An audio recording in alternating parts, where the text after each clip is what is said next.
সকালবেলা ঘুম থেকে উঠে দেখি বাইরে প্রচুর বৃষ্টি হচ্ছে। বাড়ির পুকুরটা প্রায় ভরে গেছে।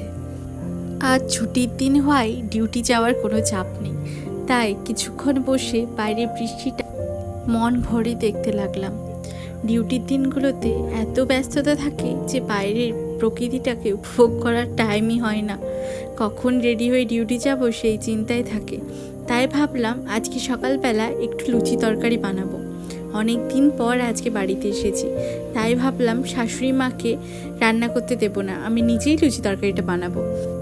যেমন ভাবনা তেমন কাজ, সকালবেলা উঠেই ময়দা মাখা স্টার্ট করে দিলাম।